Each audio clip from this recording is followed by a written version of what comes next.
Hey, what's up, everybody? It's Metro Game 75 here today, and today I'm playing this game called Would You Like to Run an Idle Cafe from Cloud Games on Steam. So this is another game though, but it's not Sakura series, so it's still by the same owner though, but different though. So this is like a whole different game right now. So let's get started. This is gonna be part one. So this is like about running a maid cafe. I wonder how long it's gonna take. Alright, my name is Yokoyama Neo, and I'm an average guy. I'm of a medium height with a medium build, and my hair is dull and brown. Ha! I doubt you'd be able to pick out from a crowd. It would probably be an understatement to say I don't stand out very much. There's nothing to commend me, nor anything to make me appear special. But I wasn't always this ordinary. I went through a rebellious period back in my second year of high school. Subsequently, I fell in with a gang of delinquents, and I did everything I could to emulate them. I bleached my hair blonde, I began cursing people indiscriminately, and I even learned how to ride a motorbike. I stopped attending school, and my performance plummeted. My grades used to be pretty good, but after my transformation, I plummeted to the very bottom of the class. My parents despaired me, as did my teachers. What in the world has gone into you, Naoki? It's like you've changed overnight. This isn't my sweet, well-behaved boy I remember. My mom often said, more like sobbed, words such as this to me with tears in her eyes. She was so worried about me going back home started to feel like pain. Sometimes, I didn't return home at all and crashed for the night on the couches of my fellow game members. I kept this up all the way into my third year of school. I didn't cut it out until a few months before university entrance exams rolled out. It was about this time that I realized with a jolt how stupid I was being. I was throwing my future away, and for what? Wasn't I wasting my time? I did a bit of a soul searching, and came to the conclusion that I didn't want to remain a delinquent. Sure, it was full of fun and games when I was a teenager, but what about when I got older?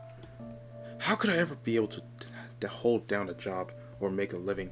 Odds were I'd end up embroiled in something shady and then get sent to prison. That was the jolt I needed to wake me up. I dyed my hair back to its original black. I began to speak in a more refined and polite manner, and I started to take my education seriously. It was like the last 2 years of my life had never happened. I began studying for my university entrance exams alongside my best and now my only friend, Ichigo. I worked hard, but it was in vain. I was able to pass the entrance exams, which might be expected given how little attention I paid in the last half of high school. I have every intention of applying to university again so I can get a degree and hopefully a semi-decent job. But that'll have to wait until next year. First I've got to hit the books. It's a daunting idea trying to cram about 2 years worth of info into my head in only one, but I think I'll be able to do it. I might be average, but I'm pretty tenacious, and I don't hold back down from my challenges. My stubbornness might be one of my redeeming qualities. I don't want my life to revolve and around nothing. Oh shit, my bad. Around nothing but studying. Though, if I'm get back on the straight and narrow, I'll need to start looking for some sort of jobs. If I was still living with my parents, it wouldn't be such a big deal. But I'm not. I'm actually living with my friend Ichigo. It's a long story. We're not living in an expensive city, but rent still isn't cheap. Ichigo has her parents to help her out, but I explicitly told my own folks I'd like to try and hack this whole independent living thing alone with their aid. I feel kind of guilty if they bailed me out after I spent so much time screwing around. I guess this is my way of making it up to them, while trying to prove that I'm not a totally lost cause. I can reinvent myself, and that's precisely what I'm going to do. To do that, though, I need a job. I've been searching for a few weeks, sending out endless job applications, and now after all that hard work, I've finally been invited for a job interview at a local cafe. It's situated by the beach and it's called Seaside Cafe. Seaside Cafe. I've seen the cafe a few times in passing and it looks pretty nice. Though when I say that, I really mean the girls who worked there were pretty nice, so they were though. Though it's not a maid cafe per se, it's one of those places where the waitress wears a frilly skirt and aprons. What is this? This reminds me of that game I was playing. Apparently the cafe is short on hand and they're looking for a new waiter. Being a waiter is not the most glamorous of jobs, and neither is it at all well paying, but it's still good. Honest work is a start. I can't really afford to be choosy, given my lack of qualifications, not to mention my few criminal convictions. I'm glad I was given a chance, and I don't intend to squander it. I've wasted too much time already. I'm under no delusions of that this job interview will be an easy to move though. I don't know if it's gonna be easy, but if the interview has done their homework, they should know all about my past indiscretions. I bet they'll rake me over the coals for it. Who would want to work with a shoplifter? I might be reinformed now, but still, it's not a good look. I'm by no means an attractive hire. But I'll try to go into the interview with optimism. I'm sure things will be fine. I hope they'll be fine. I can do this. I can't. Oh man, it's been 6 minutes now. Yeah, things are looking different. As you guys can see, the texture of this. Not even a segregated, but by the same company though. My, look at you. Aren't you a cute boy? You far exceeded my expectations. Thanks, I guess. I surveyed the owner of the Seaside Cafe over a table in the break room.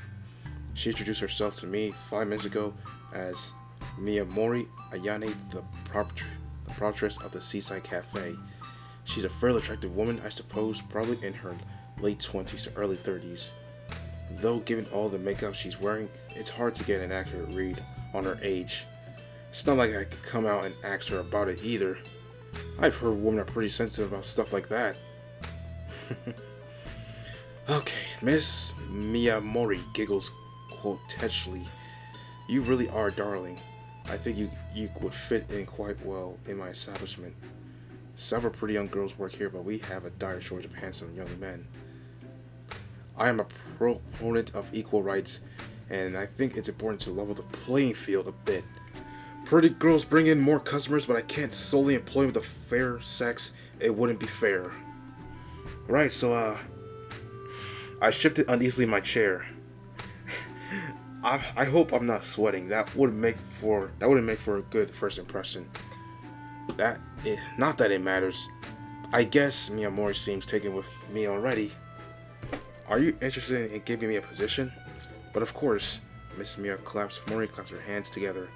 You're a very sweet boy and humble too. I love well-behaved children like you. Children?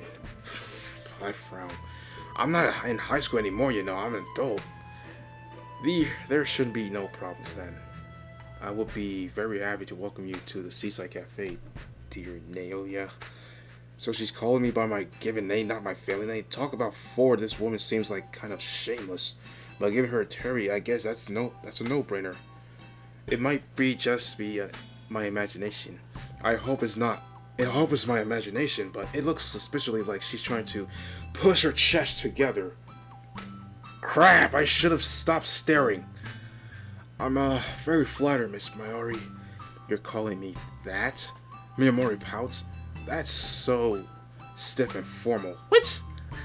Well, this is a job interview. I'm trying to be polite. Oh, you. Miss Mayori laughs and waves one hand in my direction.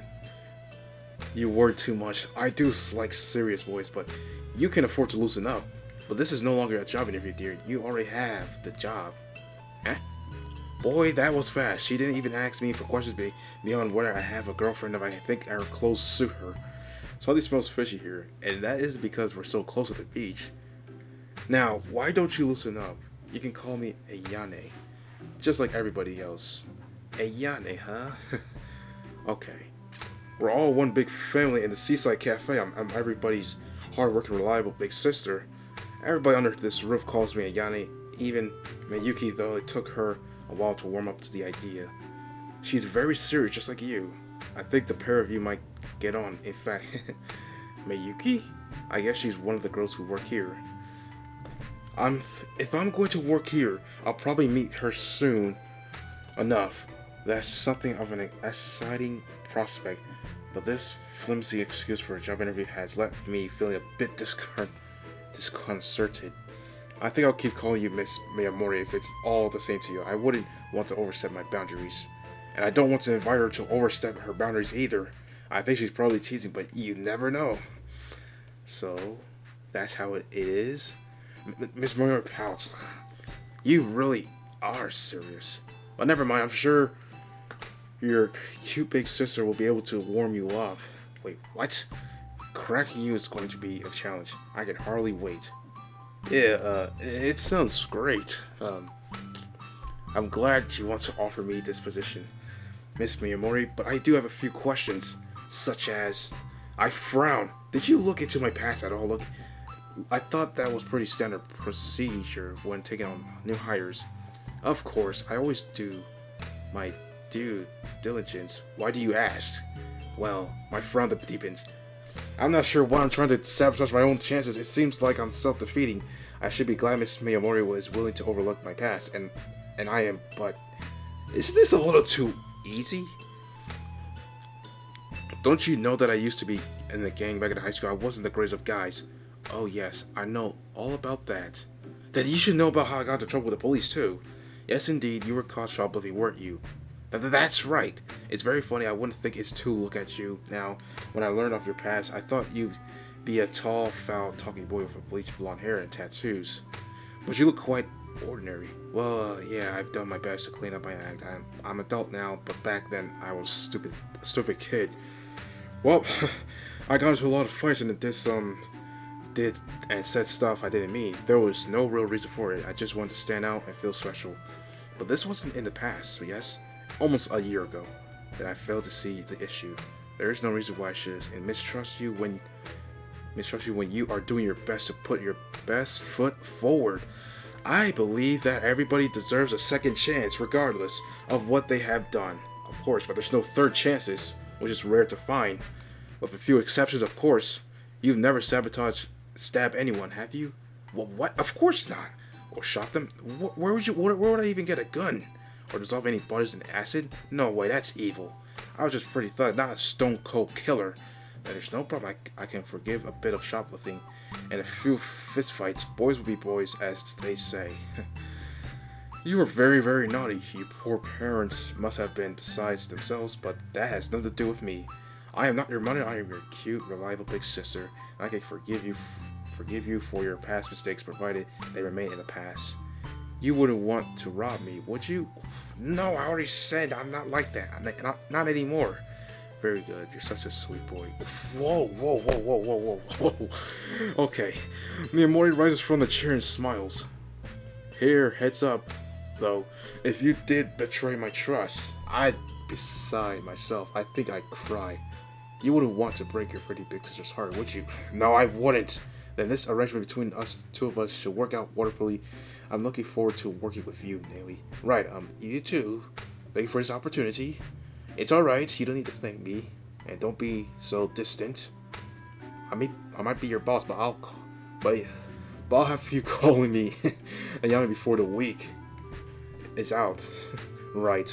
I'm not sure if I like the sound of that laugh. It's kind of creepy. Would you like me to show you around the cafe? I'll give you a brief rundown of all your duties and I'll introduce you to your cute waitress. Now, this is what I was really looking forward to. The waitress Seaside Cafe are unmistakably beautiful and they're around my age. I don't mean any offense towards Miss Miyamori, but I'm not into women much older than me. I far rather flirt with girls my own age. Oh dear. Oh, so these are the girls here. So is this the new guy we'll be working with? A pretty girl with long dark hair who's Miss Miyamori introduced as Mayuki serves me with pursued lips.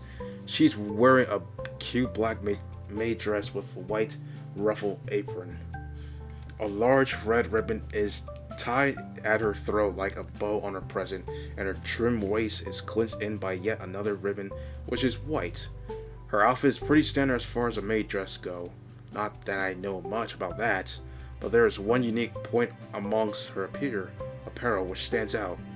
She's wearing what appears to be a pair of cat ears on her head, yet of course it's noticeable. Is that part of the dress code in the Seaside Cafe?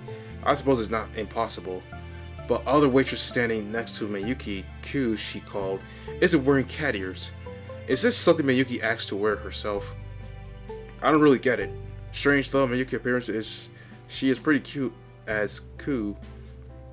Now I wonder which of them is the cutest. Uh, this is hard. Let's say Miyuki. After giving it some thought, I've decided Victor simply has to be Miyuki. The fox cat ears of hers are too cute for words. I wish she wouldn't glare at me like that, though. I should stop pontificating about my coworker's appearance, though Miss Miori's talking. That's right, this is Naomi. Yokoyama Naomi. Huh? Tomorrow? Miyuki and I vocalize our surprise at the same time, our voices overlapping. She looks about as incredulous as I feel. Miss Miori frowns. Why did the pair of you look so surprised? Aren't you glad I want you to work here ASAP, Noya? Yeah, yes, I am glad, of course I am, but, well, I scratched my cheek with my index finger. I didn't know. I was meant to start so soon, but I feel like I still have a lot to learn. It'll be fine, this is a relatively simple job. I'm sure you'll pick up it fast. Smart boy like you. Besides, it's always better to throw people in at the deep end when they're trying something new. Haven't you heard of sink or swim? I see how it is. Maybe Miyuki pouts. I can't tell how to run your business, big sis, and neither I presume to, but I did worry about this guy. If he does sink, he might drag the Seaside Cafe reputation down with him. It'll be fine, I have faith in him. He seems like a dependable boy. You should try to have a bit more faith in him too. Miyuki, turn that frown upside down. I'm sure I'll have to decline. I know that if anything could go wrong, it will go wrong. What? Come on. I foresee some difficulties with this new hire. Ku, the silver hair waitress, blinks. But you don't have the gift, Miyuki. You cannot tell the future. How could you possibly know that? I don't need to have the gift. Miyuki makes her little quotation marks with her fingers. She's a tsundere. To know that this guy can't be trusted. Hey, oh come on. Damn. Why is Miyuki glaring at me like that? I known her for less than 5 minutes and she acting like she can't stand me. What have I got? What have you got against me? I haven't done anything to you. Not yet, you haven't, and I hope it remains that way. Really though, you don't seem like the sort who will make for a good waiter. And why is that? I don't know, it's hard to describe. There's just something about your face, I guess, or maybe about your manners. Then again, it could be your whole existence. What? Hey, yo, hey. Oh, come on. It's irritating me. Whoa, jeez. There ain't nothing bad about my existence. I rolled my eyes. Thanks for the advice, man, but I don't know how workable it is. I can't help being alive. Really? Cool single visible eye. The other is hidden by her silver hair. Stares at me. Her gaze is uncommonly piercing, and I can't meet it for too long without trembling. For a girl who doesn't say much, she has pretty intense aura. Your life and death status is something you can change if you desire. But I can understand if you would not wish to do that. It is quite the big commitment. What in the world is this girl talking about? Miyuki's plain old aggressive, but Ku's downright creepy. Yeah, it's a big commitment, alright. I'm sorry to disappoint you, but I don't think I'm already just ready to shuffle off the mortal coil just yet. I mean, I've only just gotten this job, you know. I know you won't die just yet. I'm glad to hear it. That will happen much, much later when you are in your 70s. You'll suffer your heart problems, then pass away at home surrounded by your loved ones. Or nobody. How would you work that out? Just know these things. But how? I have the gift. What gift? If the gift of hers is ability to spook people, then I'd say she's doing a pretty damn good job of it. I'm really starting to get the chills here. Oh, never mind. Putting all that nonsense to one side, Miyuki waves one hand carelessly. She doesn't seem particularly fazed by Kai's grim prognosis. Is she used to it? I still don't like this boy. He has a bad attitude. I don't like his way of talking. You're not a member of the Yakuza, aren't you? Yakuza? Now that you think of it, do you think I'm part of, like, what, Yakuza Like a Dragon? Or Yakuza 0? any of those. Huh? I stare at Miyuki slack-jawed. It's true I used to be delinquent, but I never joined the Yakuza. I had some common sense even back then, and I didn't want to get involved in anything too shady. I have a police record and I've been in numbers of fights, but I've never smuggled illegal drugs or committed murder, so I don't think I have the heart for it. Of course, I'm not a member of the Yakuza. Do you think I'd want to work here if I was? Well, I don't know. It could be a front. A front for what? For evil, illicit things, you just look disreputable. Never heard of that? I bet you're the type of guy who tried to hold a girl's hand on every very first date. You creep, bro. I'm no way. I think that's pretty normal. That's exactly what a degenerate would say. Great, now I'm a degenerate.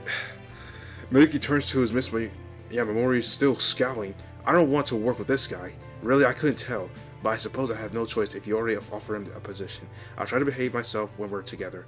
But if he does anything to cause offense, I'll be sure to let you know. I am a heroine of love and justice, and I cannot in good conscience let criminals roam free. Love and justice, huh? Miyuki's been nothing but an incendiary towards me, but this turn of phrase still prompts a smile. There's something nostalgic about it. You aren't a fan of magical girls shows, aren't you? Well, what? Of course I'm not. Where did you get a silly idea like that? Well, she is, though. She is. This is true. Right. I guess that proves it. Miyuki, despite her serious demeanor, is a huge fan of cute kids' anime, though. Who would think? Now, everybody, let's all try to work to get along. I'll do my best. If he promised to keep his hands to himself. Wow. I haven't even done anything yet. Like, why are you so mad? Like, I didn't do anything yet. Like, not yet. But you will. Ha, that proves it. Wow. Miyuki stabs a finger at me. Triumphantly. Even Ku's saying it. She doesn't trust you either. No, that isn't it. I just have a feeling. Even our events are now being set into motion. We're going to work together and then. Who knows? Q stares at me, her visible eye wide. I cannot predict what or when, but when something big is going to happen, I can feel it. Oh, jeez. Naomi, welcome back. Alright, everybody, this is the end of today's video of Would You Like to Run an Idol Cafe? So yes, hope you guys like this video. Don't forget to like, comment, subscribe, and please share this video as well. And I'll see you guys in the next one.